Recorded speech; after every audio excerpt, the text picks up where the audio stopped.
Je me retourne tout de suite et je vois 4 jeunes hommes habillés normalement, pas le visage caché, mais avec ce qui s'apparente à des kalachnikovs.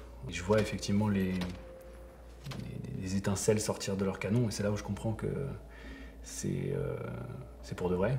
Et en fait j'ai mon voisin qui tombe sur moi. Dans sa chute, il m'entraîne. Et là, il y a un mouvement de panique. Donc, toutes les personnes qui étaient derrière nous ont évidemment essayé d'échapper aux terroristes. Donc, sont allés vers la scène. Je me suis retrouvé avec un amoncellement de personnes au-dessus de moi. C'est à peu près le seul moment où j'ai cru que j'allais y passer, en fait. Parce que j'étais en train de me faire piétiner, littéralement. Donc, j'arrivais plus à respirer. Et puis, soudainement, les choses se sont calmées d'un coup. Et c'est à ce moment-là que j'ai commencé à pouvoir refaire mon chemin vers la surface, pousser le malheureux qui était tombé sur moi et qui en fait était mort, et puis me refaire un chemin vers littéralement la surface pour pouvoir passer la tête et voir ce qui se passait. Et là, la lumière était totalement rallumée, une lumière très crue, très vive, et il y avait donc un terroriste à ce stade qui était dans la fosse, les autres avaient disparu, je ne pouvais pas savoir où ils étaient.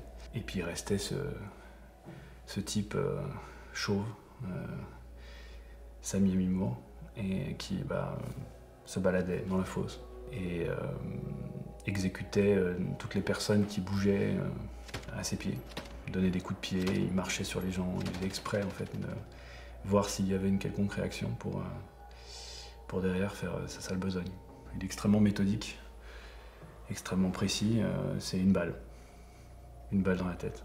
Moi j'ai eu la chance que mon instinct de survie prenne le dessus et disjoncte quelque chose dans mon cerveau, déconnecte tout. J'avais qu'une seule mission, c'était me sortir de cet enfer.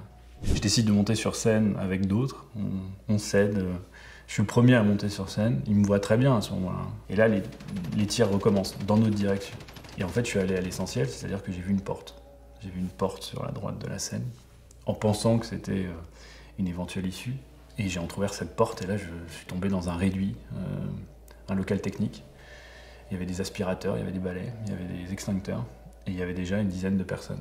Et là il y a une employée du Bataclan, je m'en souviendrai toujours, avec un naturel complètement déconcertant, me dit pas de peau, vous n'avez pas ouvert la bonne porte. Il fallait aller de l'autre côté. Si on veut sortir du Bataclan, il faut courir sur la scène et aller de l'autre côté de la salle. On attend que, encore une fois, il recharge son arme, il se mette dos à nous et on court sur la scène. Les tirs recommencent quelques secondes plus tard. Moi, je suis déjà de l'autre côté, heureusement, de la scène. Je saute dans la fosse et là, il y a une jeune fille qui était au sol, qui m'appelle à l'aide, qui tend le bras. Et je vois qu'elle est grièvement blessée. Je la mets sur mon épaule et je sors. Là, il y a les portes battantes, les issues de secours. On passe les portes et là, on voit 5-6 personnes sur le sol. Donc on descend la rue en courant parce qu'elle était très grièvement blessée. Ça giclait du sang, sa jambe, ça giclait du sang de partout. La voyant commencer à sombrer, je l'ai reprise dans mes bras, je l'ai remise sur mon épaule et on a couru, parce qu'entre-temps on avait été rejoint par l'un de ses amis. Par une chance incroyable, il y avait un taxi qui était au feu rouge, avec la lumière verte. J'ai posé la jeune fille sur la banquette et je lui ai dit simplement l'hôpital le plus proche, c'est urgent.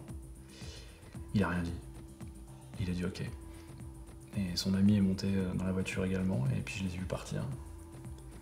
Je ne me souviens absolument pas de son visage, je ne me souviens absolument pas de quoi que ce soit, si ce n'est qu'elle était brune, qu'elle était très jeune. Je pars du principe qu'elle n'est plus des nôtres parce que je vois difficilement comment elle aurait pu survivre, en fait.